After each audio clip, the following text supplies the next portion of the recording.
In a crowded He shelter in was a silent Seattle, franchise. 12-year-old Ethan sorts through crumpled flyers by candlelight, searching for something others missed. When a Harvard professor mocks him as a useless shelter kid, Ethan stuns them all, his paper sketch exposing a billion-dollar data flaw. But when he whispers, "I'm finding my dad," the room falls silent. Can truth rise from the forgotten? The rain in Seattle didn't stop for anyone. It painted the windows of the homeless shelter in gray streaks, blurred the skyline, and muffled the sounds of a city too busy to notice the boy by the stairwell. Ethan sat cross-legged on the floor, a stack of discarded flyers beside him. His hoodie, 3 sizes too big, hung over his face as he traced patterns in the margins of each flyer with a broken pencil stub. He didn't speak much, not since his father vanished. "Ethan, dinner?" called a voice from the hallway. Miss Lorraine. She ran the shelter kitchen. Her apron was stained and her patience thinner than her soup, but she always saved him a little extra. "Coming?" Ethan said, stuffing the papers under his sleeping mat. He kept them like others might keep treasure, because to him they were. He walked past rows of cots, past coughing strangers, past the flickering hallway light. The cafeteria was loud, paper trays clattered, kids cried, old men argued about the Seahawks, but Ethan barely noticed. His mind was still on the numbers he'd seen, zip codes, dates, hand-scrawled notes on job fairs and free clinics, flyers no one wanted. But to Ethan, they whispered secrets. Miss Lorraine handed him a tray. "You counting the stars again, baby?" He gave a shy grin. "No, just patterns." "Always patterns with you," she said, shaking her head. "Eat, you're too thin." That night, back by his mat, he pulled the flyers out again. He smoothed one across the concrete floor. On it was a schedule from a mobile clinic. Ethan blinked. That location, it had moved 3 times in the last 6 months. He dug through his stack, pulling another and another. A slow chill crept in into his chest. The dots didn't connect the way they were supposed to. He grabbed his pencil stub and began sketching lines between locations, dates, services offered. A crude map started to form, then a shape, then movement. His hand trembled. "This isn't random," he whispered. Behind him, an older boy glanced over. "What's that? Treasure map?" Ethan shoved the papers under his pillow. "Nothing." But it wasn't nothing. It was the start of something. The next morning, a professor from Harvard walked in. His name was Dr. Lionel Kern, a data science specialist brought in by the city to help solve a growing crisis. The shelter's director introduced him as if he were royalty. Ethan watched from the back. The man wore a coat too clean for this place, eyes too tired to meet anyone's gaze. He spoke in clipped tones, surrounded by city officials, pointing to charts no one here understood. "We believe the data on Seattle's homeless population is incomplete," Kern said. "But without better tracking, we're working blind." Someone asked a question. Kern waved it off. "We're not here to guess. We're here to analyze." Ethan felt a knot form in his chest. He wanted to say something, but he didn't belong in that circle. He was just a boy in a shelter, sitting on the recycled paper scraps. Later that afternoon, he approached the man anyway. "Sir," Ethan said softly, "I think your data has a gap." Kern turned slowly, annoyed. "Excuse me?" Ethan held out one of his flyers, now covered in scribbles and lines. I tracked clinic relocations. The flyers, they follow a pattern. It's off by 8 blocks every cycle. That's why your counts are wrong. Kern blinked, then scoffed. You're what? 12? Go back to your crayons, kid.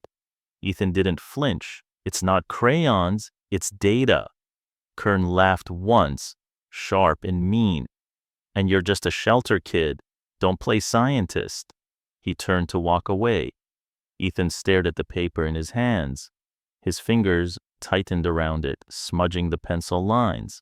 For a second, he thought about throwing it away, but he didn't. He folded it neatly, tucked it back under his mat, because somewhere in those flyers was the reason his father never came back.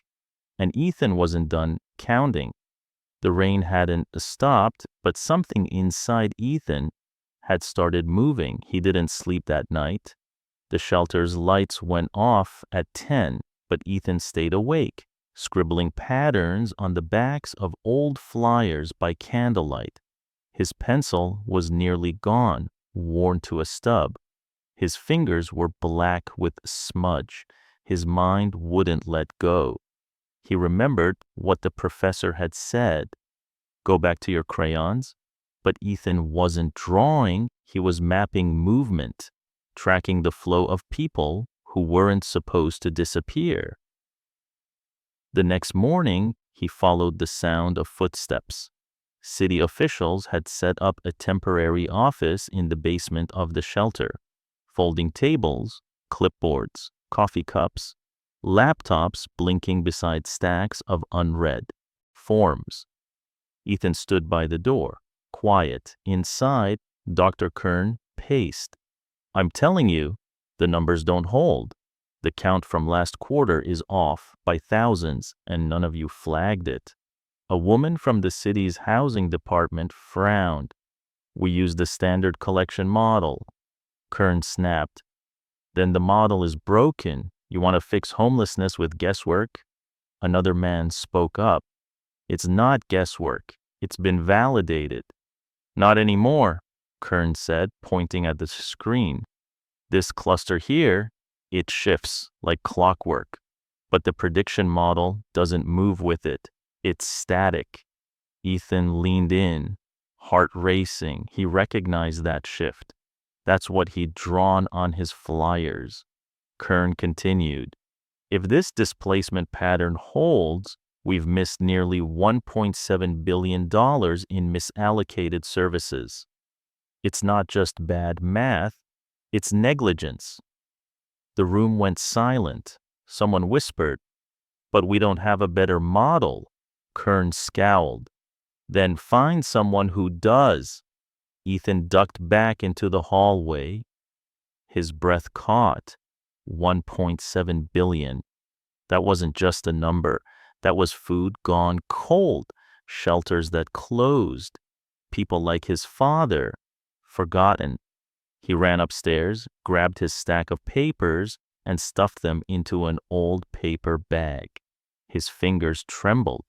These scraps, these scribbles, they meant something. He didn't know who would listen, but he had to try. Later that day, he snuck into the university annex downtown. The city had opened a temporary research space for the crisis team. The building smelled like ink and linoleum, long hallways, quiet rooms filled with data analysts, most too tired to notice the skinny kid slipping in. Ethan followed the voice. Shut it down, rerun the error margins. Kern's voice echoed from a side room. Ethan stepped inside, holding his bag tight. A grad student looked up. Hey, this area's off limits. I have something, Ethan said. Please. Kern turned, annoyed. Not you again. I saw the shift. I mapped it. The flyers. They follow it? Kern folded his arms. Mapped it on what? The back of soup ads? Ethan pulled out the first flyer. Clinic flyers, eviction notices, relocation schedules. I drew the pattern. The room stared as he spread the papers on the floor, crumpled, taped together, lines drawn between addresses and dates. Kern raised an eyebrow. You realize we use a software for this? I don't, Ethan said, kneeling. I used what I had. He pointed to a spot on the paper. This cycle repeats every 47 days.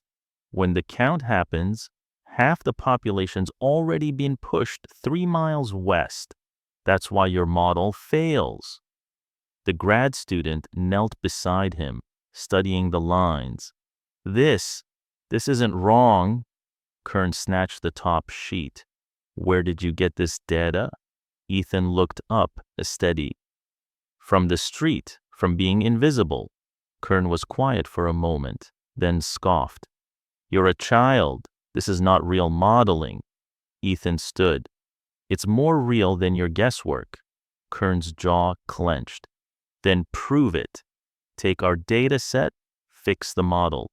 If you fail, don't come back. The grad student whispered. He's 12. Kern's eyes were cold. Then it'll be quick. Ethan's voice didn't shake. Give me the numbers. The grad student hesitated, then handed him a printout.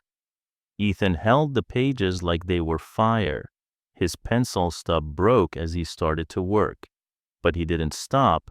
He picked up a paper clip, unbent it, and kept going, because he wasn't done yet.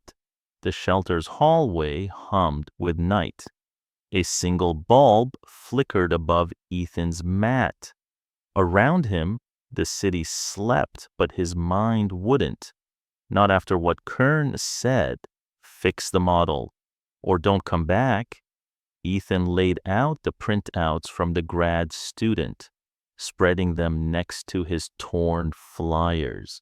His fingers traced through old coffee stains and creased paper edges. The lines blurred. His eyes burned. The shelter didn't have desks or power outlets. He worked on the cold floor, hunching over candlelight. He picked up the pencil stub. Nothing left? He reached into his coat pocket and pulled out the unbent paperclip from earlier. Carefully, he dipped it into the burnt edge of a match using the ash to sketch. His hand moved slow, steady. Street names, date ranges, arrows. Each paper scrap became part of something larger. Each layer revealed another shift. The model wasn't broken, it was blind. At 2 a.m., Miss Lorraine found him still awake. Child, your candle's almost gone. I need 5 more minutes, Ethan whispered. Please. She knelt beside him, eyes softening at the mess of papers. What are you doing, baby? He looked up, voice dry. Finding the pattern they don't see. She tilted her head. Why do you care so much? Ethan paused, then held up a torn flyer. My dad was here. 2 shelters over. Then the clinics moved, the routes changed, and no one kept track. Lorraine blinked.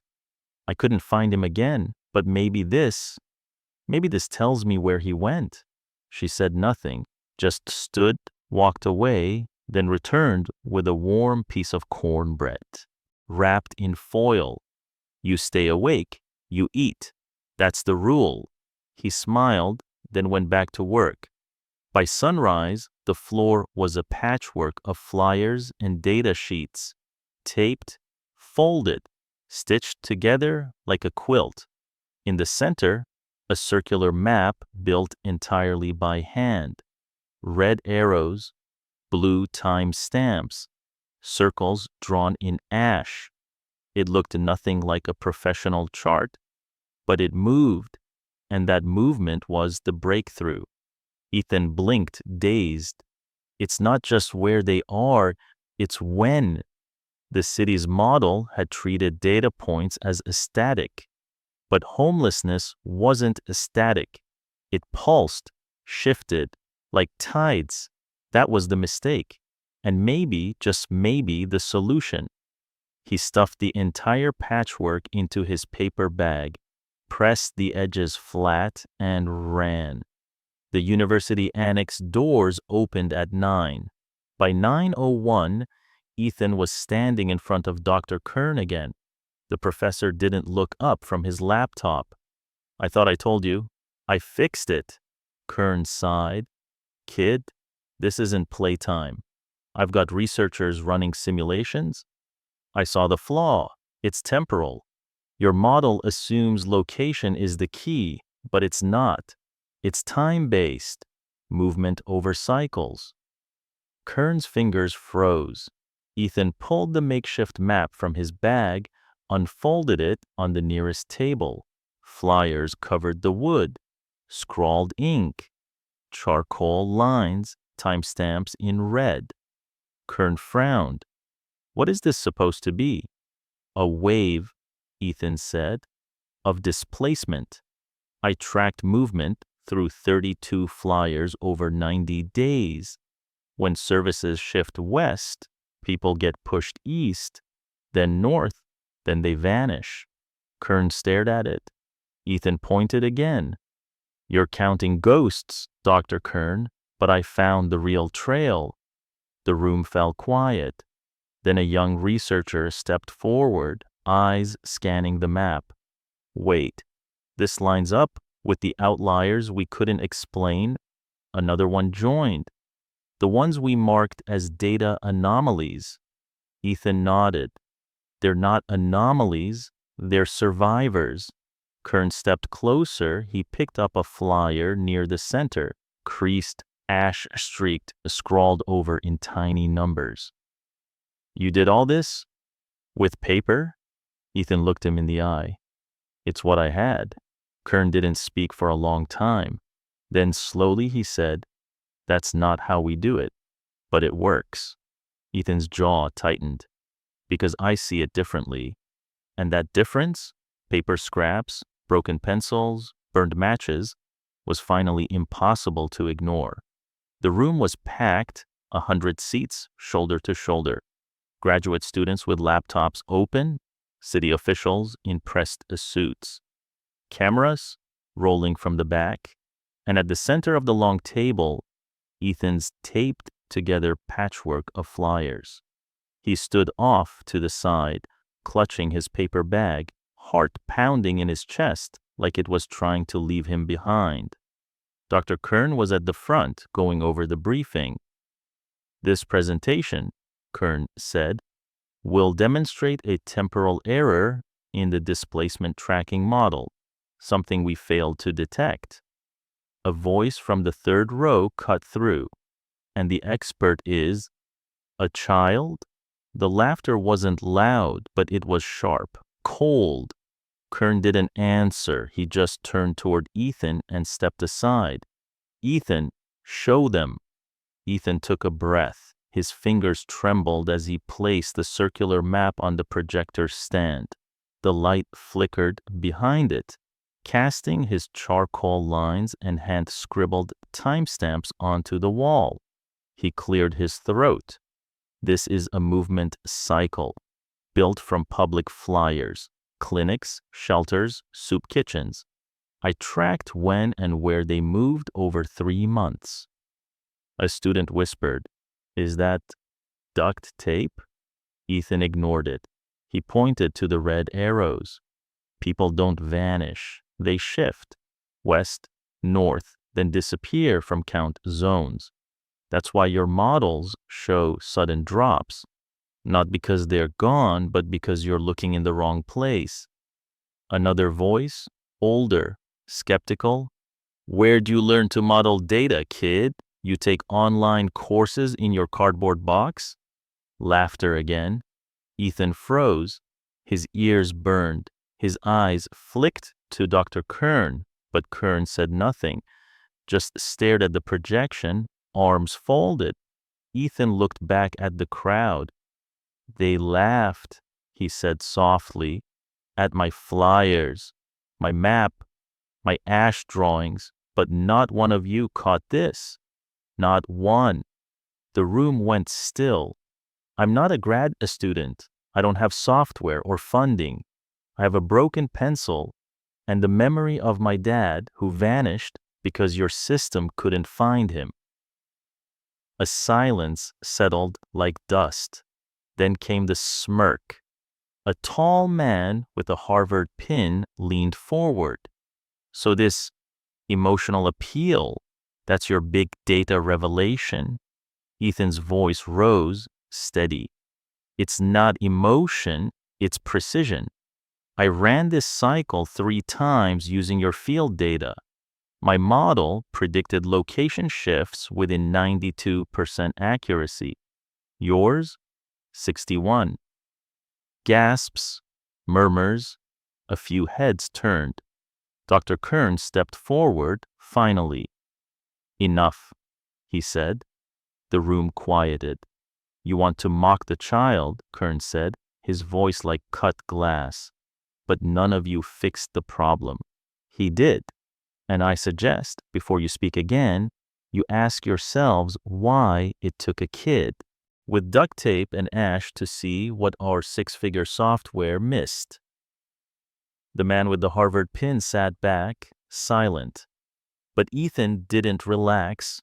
He still saw the glances, still heard the quiet doubts. Later in the hallway, as people filed out, 2 students passed him. Can you believe that? One said.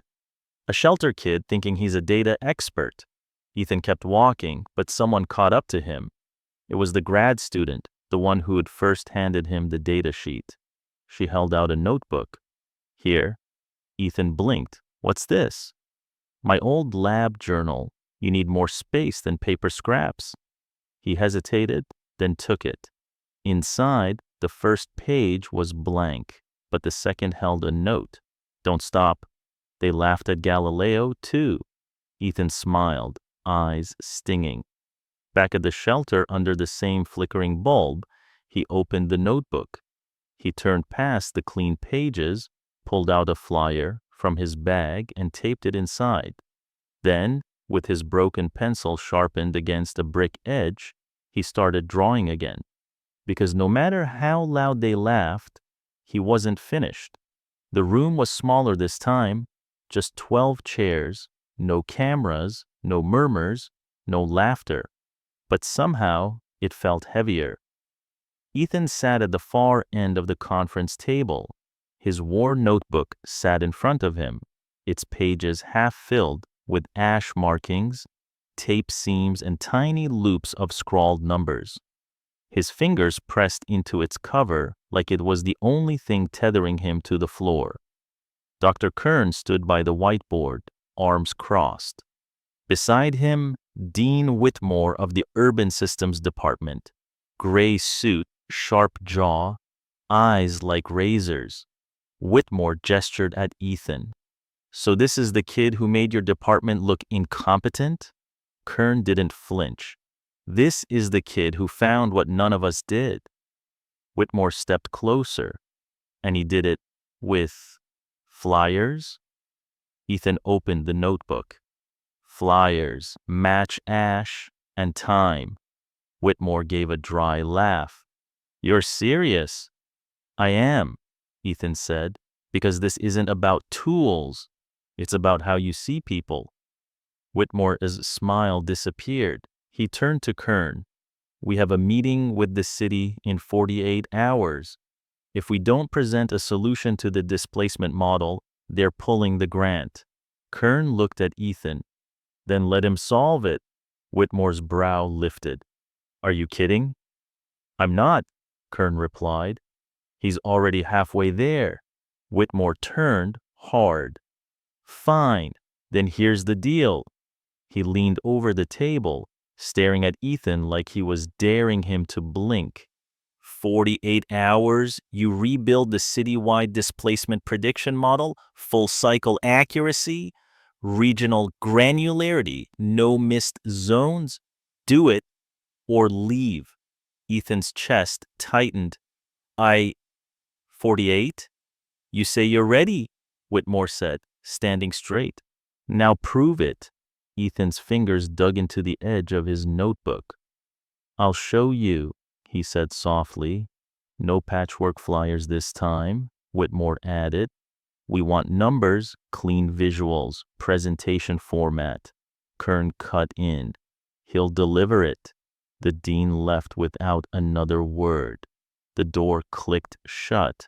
Silence. Kern exhaled, then turned to Ethan.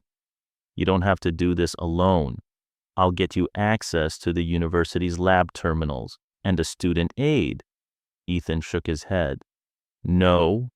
Kern blinked. No. I want the terminal, but let me work through the night, alone. Kern hesitated, then nodded.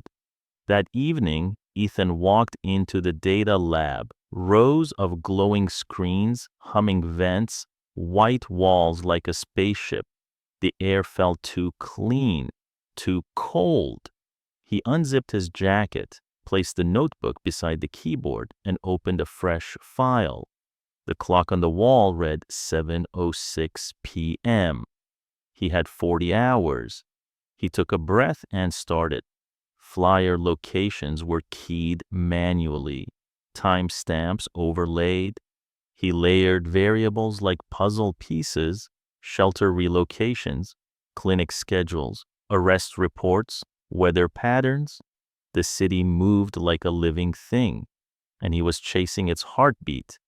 But the interface wasn't friendly. The graphs twisted into gibberish. The rendering tool crashed twice.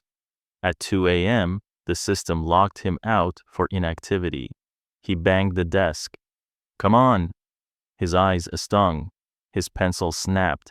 The ash in his pocket spilled across his notebook. For a moment, he felt it creeping in.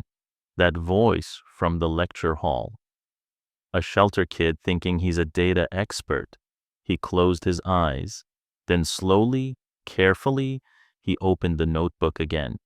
He flipped back to the taped flyer. His dad's name was written faintly in the margin. The last clinic he'd visited. Ethan touched it, whispering, I'm still looking, Dad. He grabbed a new pencil and kept going. By the second night, the walls were covered in printouts, color-coded maps, time loop diagrams, error variance plots. He taped each one like a brick in a wall he refused to let fall. At 6:43 a.m., just 1 hour before the presentation, Kern walked in. Ethan didn't even look up. It's done, he said. Kern approached the board. His eyes scanned the maps, the predictions, the overlays. You cross-validated all this? Ethan nodded. 3 cycles. 90 days each. My model hit 94.3% predictive accuracy across displacement zones. Highest match in 6 years. Kern stared at the final page in the notebook. It read, No one is invisible when you follow the right lines. Kern looked at him. You ready? Ethan stood, gripping the notebook tight. I was born ready. You just didn't see me. The shelter was quieter than usual. Ethan sat in the corner of the common room, surrounded by his usual tools.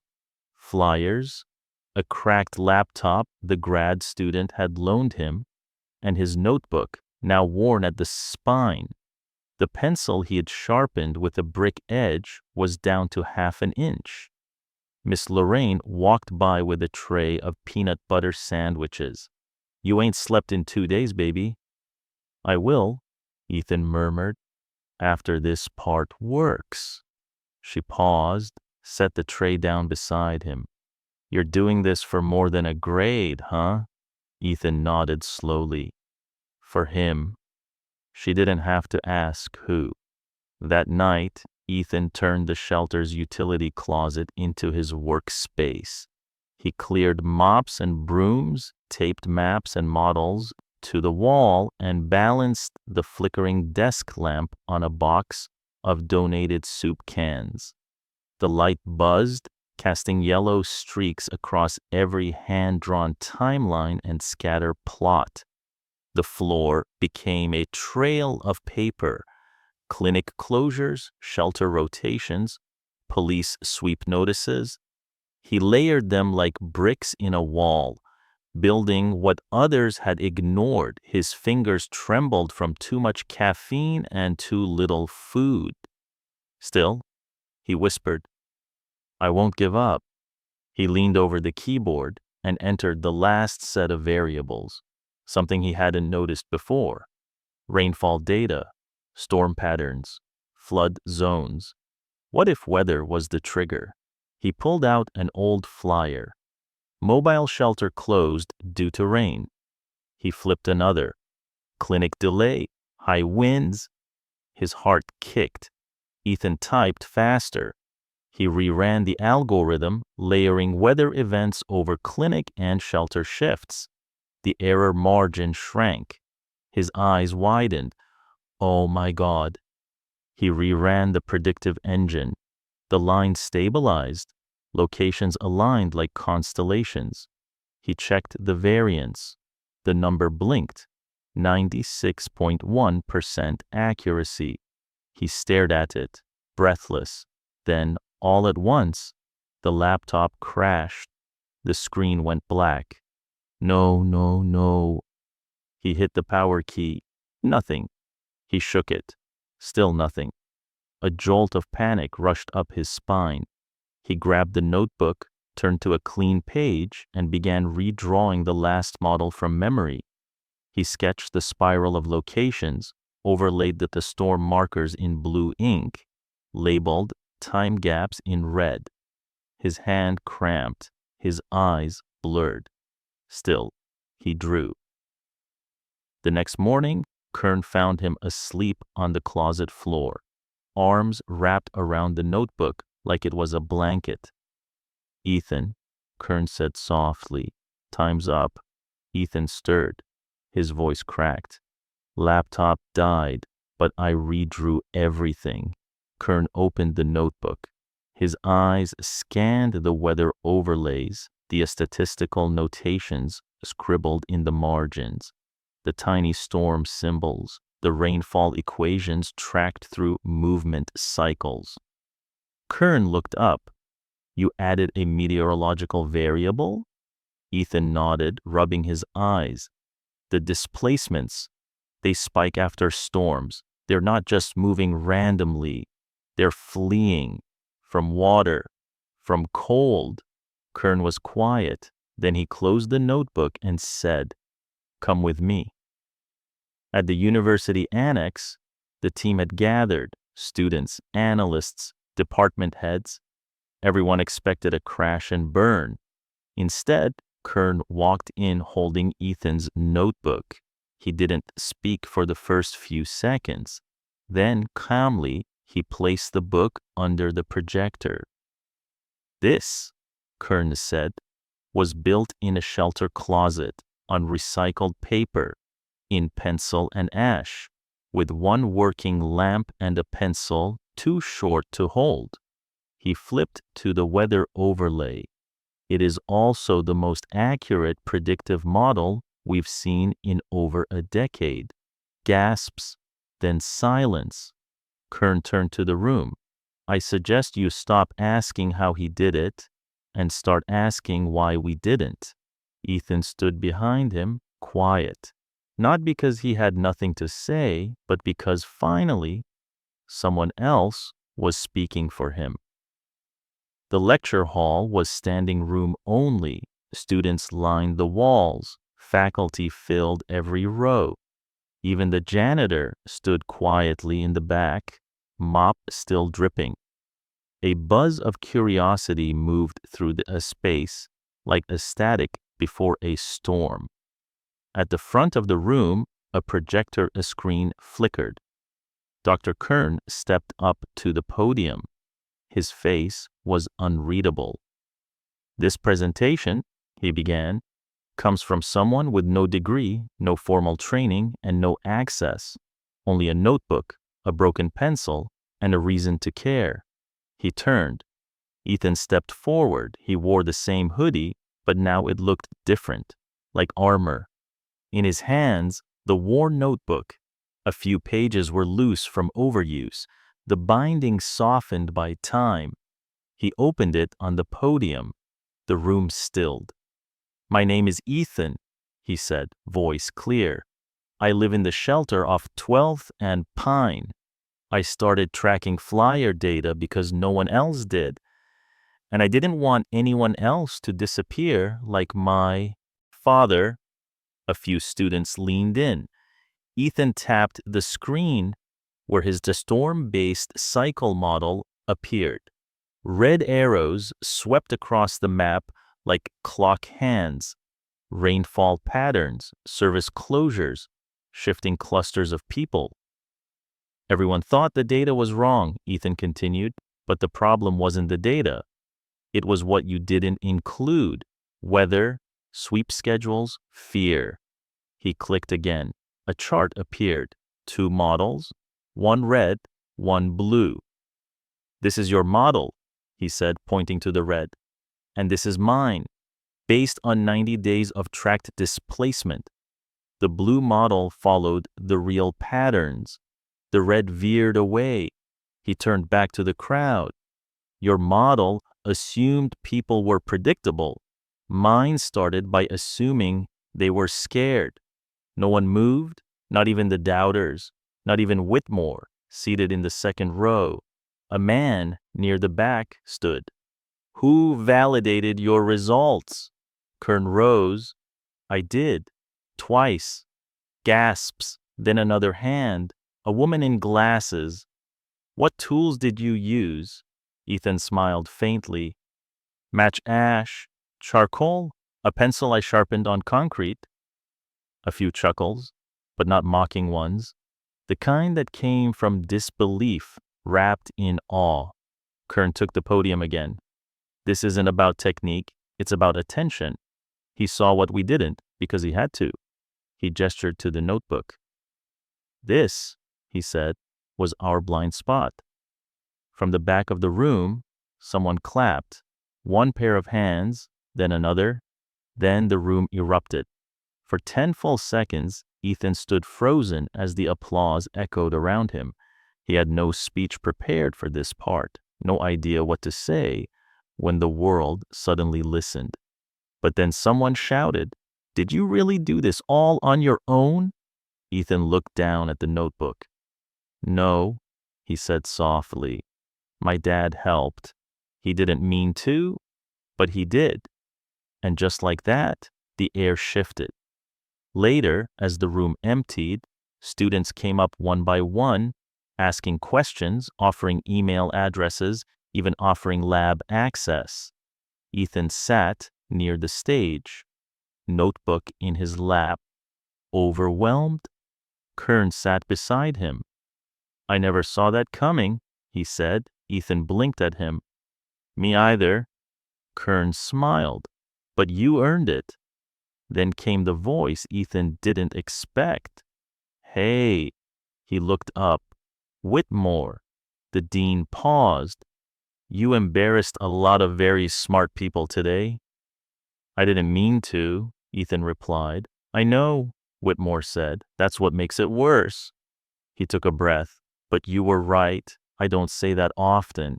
And you earned my attention." He held out his hand. Ethan shook it. Whitmore nodded. "Don't waste it." That night, back at the shelter, Ethan sat by the window as the rain tapped the glass. Miss Lorraine handed him a fresh pack of pencils. "I figured you'd need these," she said. Ethan smiled, opened his notebook, and drew a new line, this time one that curved toward the future. The classroom was empty, just a chalkboard, a ticking clock, and Ethan sitting at the front, notebook in his lap, knees drawn in tight. He stared at the words he had written the night before. He didn't mean to, but he helped. Outside, rain trickled down the windows. The same rain from the night his father never came back. Dr. Kern stepped into the room quietly. "You asked to speak." Ethan didn't look up right away. His thumb traced the edge of a paper scrap taped to the inside cover of the notebook. It was a clinic flyer, dated 11 months ago. His dad's name was faintly scribbled in the corner. "Yeah," Ethan said. I need to tell someone why this matters." Kern nodded, pulled a chair, and sat beside him. Ethan's voice was soft. "My dad was the one who used to carry the flyers. He'd pick 'em up from bulletin boards, corners, fences. Said they were more useful than the news." He smiled faintly. "We used to sit on the shelter floor, sorting them. I'd read. He'd circle things." "What kinds of things?" Kern asked. Ethan flipped a few pages.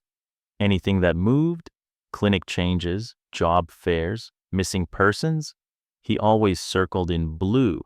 He held out a page, barely intact, corners frayed. "You see that loop? That's his handwriting."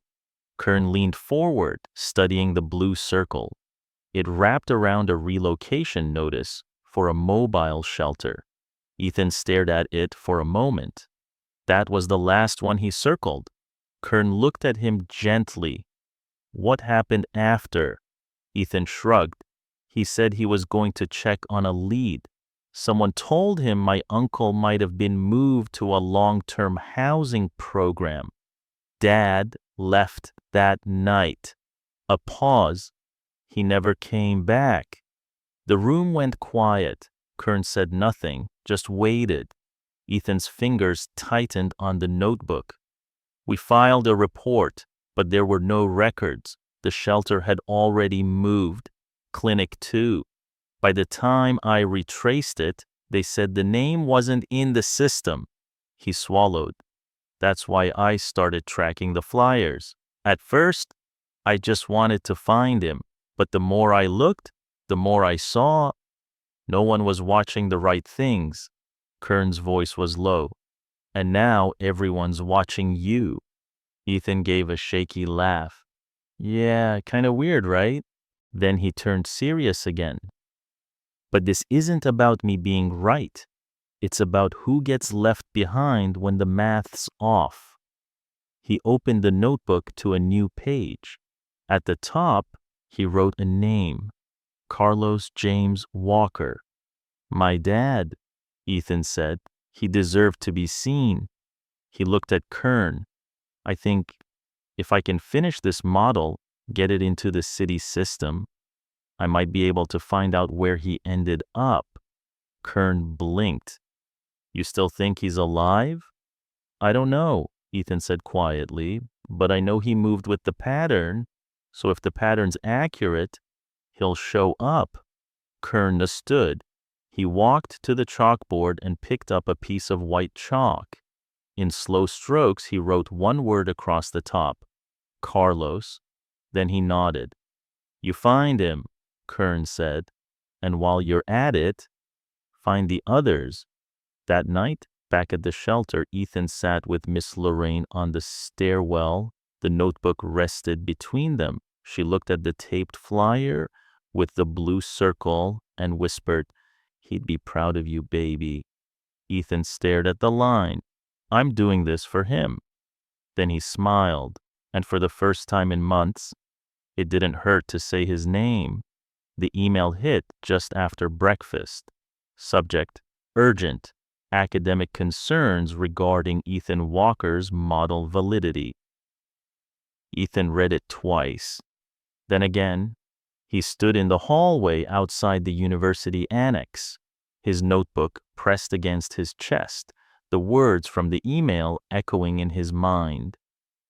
Concerns have been raised regarding the authorship and validity of recent data contributions attributed to a non-enrolled, non-credentialed youth. He turned, walked into the hallway, and found Kern pacing near the coffee machine. "They think I didn't do it," Ethan said. Kern stopped. I just read it. Ethan's voice cracked. They're saying I copied someone else's work. Kern sighed, rubbed his forehead. They're scared. That's what this is. You embarrassed them. You shifted the model. They're clawing to take the credit back. Ethan opened the notebook. I wrote every line in here, every number, every storm cycle. I know that, Kern said, but it's not about knowing, it's about proving. Again. They walked to the faculty lounge. A meeting was already in session. A dozen professors sat in a circle. Dean Whitmore stood at the front, arms crossed. We need to address the elephant in the room, Whitmore said. This model, remarkable as it is, was not developed through any recognized academic process. We've received inquiries about its authorship and about the risks of attaching our department's reputation to a street-sourced narrative. Ethan stepped forward. I'm not a narrative, he said. I'm a person. One of the professors didn't look up. No one's discrediting your efforts, son. We're questioning the oversight. Ethan opened the notebook and placed it on the table. This is the oversight, he said. Every page, timestamps, annotations, errors even, because I didn't erase my process like your software does. I learned from it. Another professor raised a brow. Do you have witnesses? Anyone who can verify your authorship? Ethan hesitated, and then a voice came from the back. I can. The grad student, the one who gave him the notebook, stepped forward. He worked in the shelter closet for 3 nights straight. I saw the charts before they were graphs. I gave him my old laptop. He fixed half the bugs without knowing the language. Whitmore frowned. Even if that's true, there's still the question of protocol. Kern stood. Let me ask this. If he were a 22-year-old grad student with the same results, would we be holding this meeting? Silence. Whitmore didn't blink. This is about standards, not status. No, Kern snapped. This is about fear. You all had access to the same data for years. None of you saw what he saw. He pointed at Ethan. This boy rewrote our entire approach using recycled flyers and candlelight. And now, instead of honoring it, you want to strip it down because it didn't come through the front door. Ethan clenched his fist. I'm not trying to take anyone's place, he said. I just want people like my dad to stop getting lost. And if you're scared of that, fine, but you won't erase me. The room was quiet. Then Whitmore sighed. The university won't publish this model under the department, not formally. Ethan nodded, trying to hide the besting. But, Whitmore continued, I can't stop what the city decides to adopt. And with that, the meeting ended. Outside in the hallway, Ethan sank to the floor. Kern sat beside him. You okay? No, Ethan said, but I'm still here. He looked at his notebook, the corner peeling, the tape yellowing. They can shut doors, but they can't shut this. Kern nodded. Then let's find the ones still open. The community center smelled like dust and old coffee. Rows of plastic chairs filled the gymnasium. Fold-out tables stacked with flyers, maps, and blank clipboards. A poster on the wall read, City Review Board. Public data hearing. Ethan stood by the projector cart, his notebook clutched tight. Kern hovered beside him, flipping through printed graphs and annotated maps. Still sure about this? Kern asked. Ethan nodded. They called it fake, so now I'll show them everything. A voice called from the mic. We'll begin in 5 minutes. All speakers, please prepare your presentations. Ethan wiped his palms on his jeans. His fingers had graphite stains. He didn't bother to hide them. In the crowd, he spotted Miss Lorraine in the back row, arms crossed, a sandwich in her bag like always. She gave him a small nod. He took a breath. Then they called his name. Ethan stepped up to the mic. A few heads turned. A couple whispered. Some still remembered the controversy from the university, how a shelter kid supposedly outsmarted a department. He didn't waste time. This, he said, holding up the worn notebook, is the only lab journal I ever had. He opened to the storm cycle overlay, now smudged at the edges.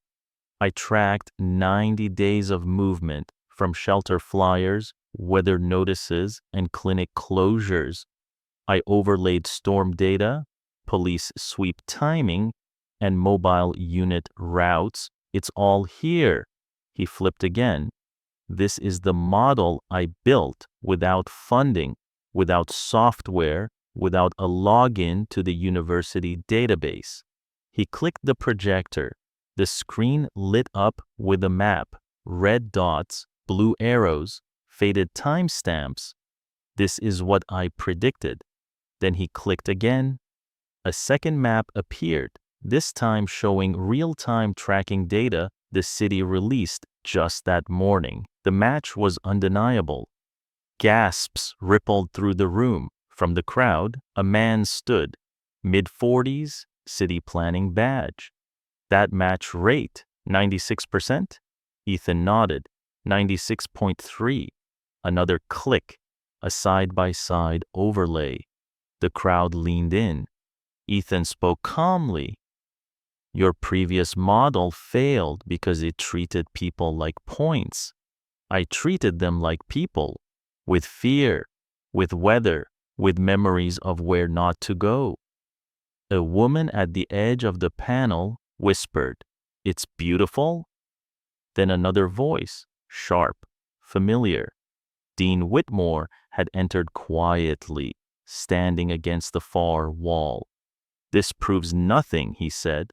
Anyone could have added those changes after the new city data was released. Ethan's jaw tightened. He stepped away from the mic. I didn't. And then Kern stood. I can prove that. He walked forward carrying a folder. 3 weeks ago, Kern said, Ethan gave me these pages, sealed, unedited, time-stamped, with predictions down to the block. He opened the folder and held it up. We matched them to the city's unreleased data Ethan never saw, and every single forecast aligned. He faced Whitmore. You wanted proof? You just got it. Whitmore said nothing. The panel chair cleared her throat. Well then, if these predictions predate the official data and align without revision, that's not just proof, it's precedent. Ethan stood still, barely breathing. Kern looked at him. They can't deny it now. The room erupted in applause, not loud, but real. Miss Lorraine stood in the back and clapped, a slow, steady. Ethan stepped down from the mic, notebook in hand, and sat beside Kern. His voice was quiet. That was the first time they believed me before seeing my face. Kern smiled. It won't be the last. Ethan glanced at the page still open in his book. His father's name circled in blue ink. He didn't say it out loud, but in his chest he whispered, You helped me build this. The office door was open. Ethan stepped in slowly, notebook under his arm, unsure if this was a mistake.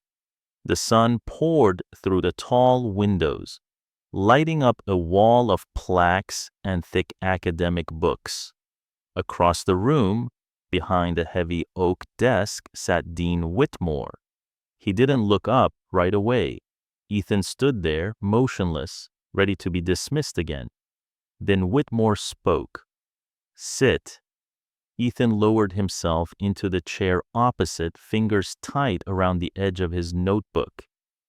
I saw the final report, Whitmore said. The city's adopting your model for all predictive planning. Ethan nodded once. I know. There was a pause. You humiliated a lot of people, Whitmore said, adjusting a framed certificate. Myself included. Ethan didn't answer. But you also forced us to see something we'd forgotten. Whitmore's eyes lifted. What it means to look deeper. He tapped his pen against the desk. I still don't know how you did it. Without code, without staff, just paper. Ethan placed the notebook on the desk. I didn't have anything else. Whitmore opened the cover slowly, leafing through the taped flyers, the loops of storm data, the layered scribbles and margin notes. This is chaotic, he said. It's honest, Ethan replied. Whitmore looked up. You still want to study here? Ethan's throat tightened. Yes. Whitmore reached into his drawer and pulled out a cream envelope. He slid it across the desk. Ethan stared at it. He didn't touch it. What is this? Scholarship offer, Whitmore said quietly. Full ride, room, board, everything, effective this fall. Ethan blinked. You mean it? I mean it, Whitmore said, and not out of pity. You earned this. Ethan touched the envelope, then pulled it close like it might disappear. Whitmore sat back. But you'll still have to prove yourself again and again. This place doesn't go easy on anyone. I don't want easy, Ethan said. I want in. Whitmore gave a slight nod. Then you're in. Later, outside the office, Kern waited on the steps. He looked up as Ethan approached. Well? He asked. Ethan held up the envelope. Kern grinned. Told you they'd come around. Ethan sat beside him. They hated me last week. Kern laughed softly. They feared you last week. Big difference. Ethan stared at the envelope. I thought I'd be stuck outside forever. Most of us are, Kern said, until someone like you kicks the door open. They sat in silence for a moment, watching students pass by with backpacks and coffee cups and lives Ethan never thought he'd touch. Then Ethan pulled out his notebook. There was only one blank page left. He wrote, accepted, no longer invisible. Kern glanced over. You still going to use that notebook?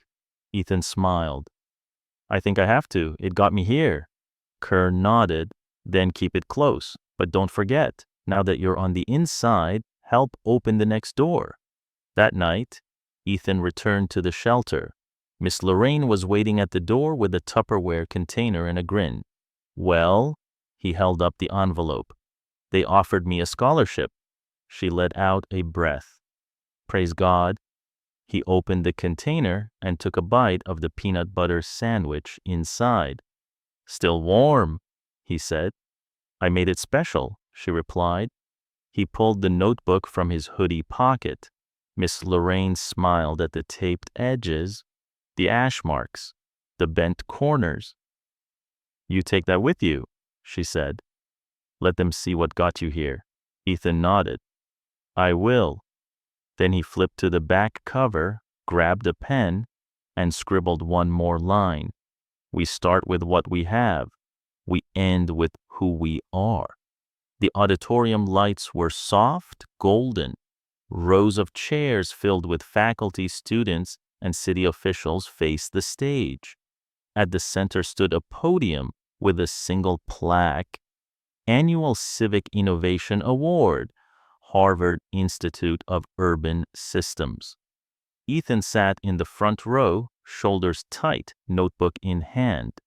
His hoodie had been traded for a clean shirt and borrowed blazer, but his fingers still bore pencil smudges. Dr. Kern leaned over. Ready? Ethan gave a nervous smile. Not even a little. Kern laughed. Good. That means you're grounded. Up on stage, the speaker read the citation.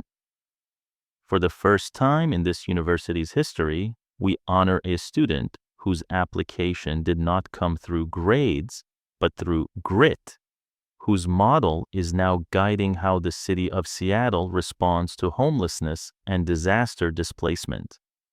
A pause. Please welcome Harvard's youngest civic research scholar, Ethan Walker. Applause surged. A few stood. Someone whistled. Ethan walked slowly to the stage, notebook in hand. The lights were blinding. His palms were damp. He stepped behind the podium. I don't have a speech, he said, voice shaking, but I have something better. He held up the notebook. The audience quieted. This is what got me here. Recycled paper, old flyers, storm paths drawn in ash. I made it when no one thought I could, when I wasn't even allowed in the room. He paused. I didn't do this alone. My father taught me to see movement. Miss Lorraine taught me to keep showing up. Dr. Kern taught me that sometimes the system fails, but the people inside it don't have to. He looked out across the crowd. I did this for the people who live under bridges, for the ones no one counts, for the ones who get lost when models ignore the weather. A long silence, then applause again, louder, this time from every row. Later, in the reception hall, Ethan stood near the window with a paper plate of cookies he wasn't touching. Miss Lorraine approached in a new sweater and proud eyes. You look like a grown man up there, she said. Ethan smiled. Felt like I was gonna fall over. She touched his shoulder gently. You didn't. You stood tall. He looked down at the notebook, still in his hand. Its edges were more frayed than ever. The corners curled. The tape had peeled, revealing layers beneath. I keep thinking someone's going to tell me I don't belong here, he whispered. Miss Lorraine leaned closer. You built something out of nothing. You belong more than anyone. A few steps away, Dean Whitmore approached. He cleared his throat. I wanted to say congratulations, and I was wrong. Ethan blinked. You mean that? Whitmore nodded. You've redefined how we track humanitarian displacement. The city's creating a new division to implement your system, and they want you to lead the advisory team with our backing. Ethan's mouth fell open. Me? You. I'm 17. Whitmore smiled. Your model's older than some of our methods. Ethan looked at Miss Lorraine, eyes wide. She grinned and nodded. I'll do it, he said, but I'm still learning. That's what the best minds always say, Whitmore replied. That night, back at the shelter, Ethan visited one last time before moving into student housing. He sat on the edge of his old cot, flipped open the final page of his notebook, and wrote, recognized, remembered, ready. Then he taped a fresh flyer beside it. Weekly Outreach Center. Now, including weather response coordinates. He smiled, because for the first time, it wasn't just about models or math or proving himself. It was about what came next. The bus rolled down 8th Avenue, past streets Ethan used to walk alone. Now every block told a different story. He looked out the window as data response kiosks blinked blue beside shelters. A map showed nearby clinics with real-time weather alerts. Volunteers handed out flyers, ones Ethan had helped redesign, now with QR codes that tracked movement without names. just patterns, just care. Inside the new community center, the room buzzed. Fold-out tables were replaced with sleek monitors and laminated resource guides. A digital screen near the entrance flashed. Storm Zone Advisory, Ethan Model Active. Miss Lorraine stood behind the reception desk handing out packets. 3 new placements this morning, she told him proudly. Nobody left behind. Ethan smiled, notebook tucked under his arm. Still using it, she said, nodding to the pages. Always, he replied. In the corner, a boy about 10 sat with his mom. He tapped at a touchscreen map. Ethan walked over. Hey, he said gently, need help with that? The boy looked up, eyes wide. You're him, he whispered. The flyer guy. Ethan crouched. That's me, the mom smiled. Your system moved us before the flood last week. We were out before the street filled. That never used to happen. Ethan nodded, humbled. That's why we built it. Across the city, the Ethan model, as it was now called, had become the standard protocol. Public services used it to predict resource shifts, reroute mobile clinics, and pre-position supplies before storms hit. It didn't erase homelessness, but it erased invisibility. Still, it hadn't come easy. Some cities rejected the method at first, too new, too different. Ethan had flown to conferences with his frayed notebook in hand, showing storm overlays drawn in ash, proving with pages what algorithms missed. At one city council meeting, a mayor scoffed. So you're saying a kid solved what we couldn't? Ethan had opened the book and replied, No, I just stopped ignoring what was already there. That turned everything. Now, the Department of Housing and Urban Development was testing the model nationwide. But today wasn't about federal adoption. Today was local. Ethan walked out back to the shelter's courtyard. New benches, clean pavement, a mural across the brick wall that hadn't been there last year. It showed a boy sitting on a stack of paper scraps, drawing storm paths in charcoal, his hoodie too big, his pencil broken, but his eyes focused. Below it read, Visibility is survival. Kern met him outside.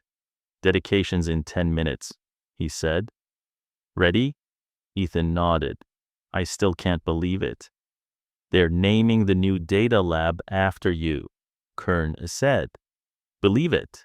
They walked side by side toward the ceremony. Ethan paused at the edge of the crowd, watching city leaders and families fill the chairs. He held the notebook close, heart pounding. A woman from the mayor's office adjusted the mic. And now, she said, we honor a student whose work saved lives, reformed systems, and reminded us that brilliance doesn't come from where you live, but from how you see. Ethan stepped up to the podium. He took a breath. This, he said, lifting the notebook, started with flyers and a flashlight. It started in a shelter hallway. It started because I was looking for my dad. He looked out over the crowd, faces he used to pass unseen. I never found him, but I found a way to stop others from being lost. Applause rose, not loud, but steady, earnest. Later that night, Ethan returned to his dorm. He opened the notebook to the very first page. Faded lines, watermarks, and one name circled in blue. Carlos James Walker. He whispered, Still doing it for you. Then turned the page. A fresh flyer was taped inside. This time, it wasn't about where services used to be. It was a forecast of where they would be. And this time, it would be on time. The rooftop was quiet. Ethan stood alone, the city stretching out beneath him. Wind tugged gently at the edges of his hoodie. In the distance, the shelter glowed under soft floodlights. Somewhere down there, a new family was unpacking their bags early, thanks to a relocation his system predicted 3 days ago. He held the notebook in his hands. The tape had yellowed, corners curled, some pages were almost translucent from use, but it still held. Behind him, the door creaked open. Kern stepped out, 2 cups of coffee in hand. "You always come up here now?" he said. Ethan nodded. "It's quiet. I can think." Kern handed him a cup. "You've earned a moment to breathe." Ethan took a sip, eyes scanning the lights below. "Do you ever wonder if it's enough?" he asked. Kern tilted his head. "What do you mean?" "I've done the models, the outreach. I've spoken at panels. But the numbers keep changing. The streets fill up again. What if I'm just patching holes in a boat that's already sinking?" Kern was silent for a moment. Then he pointed to the notebook. "You didn't start with the boat," he said. "You started with ash and paper the scraps. You weren't fixing anything. You were showing people how to see." Ethan looked down at the notebook. "I'm scared I won't know what comes next." "You're allowed to be scared," Kern said, "but you're not allowed to stop." They stood there for a while, just watching the city breathe. Later that night, Ethan sat in his new workspace, an office the university had converted for his project team. Whiteboards lined the walls. His laptop hummed beside a stacks of printouts. But in the center of the desk was the notebook. He flipped it open. The pages smelled like charcoal and rain. Flyers still tucked inside, some edges torn. One page was bookmarked by a pencil stub, no longer than his thumb. He pulled it out, ran his fingers over it. Then he heard a knock. It was a young girl, maybe 9. She clutched a plastic folder, wore secondhand shoes too big for her feet. "I'm supposed to meet Mr. Walker," she said. Ethan smiled. "That's me." She stepped forward, shy. "I brought something," she said. "My mom says we move too much, but I started tracking where the mobile pantries go. I think they follow a loop." She opened her folder. Inside, torn pages, color-coded dots, even a weather chart drawn in pencil. Ethan's breath caught. He looked at the girl. "What's your name?" "Kayla." He pulled a chair beside him. "Kayla, you want to build something together?" Her eyes lit up. "Really?" He nodded. "I think you already started." She sat beside him. Ethan opened a new notebook, clean, untouched. He placed it on the desk between them. As she began sketching, he picked up his own notebook one last time. He flipped to the final page. Then he wrote, "Legacy isn't where you end. It's who you hand the pencil to." The next morning, Kayla's model was taped beside his on the whiteboard. 2 storms, 2 patterns, 2 voices, and just like that, it wasn't the end. It was the beginning of something even bigger.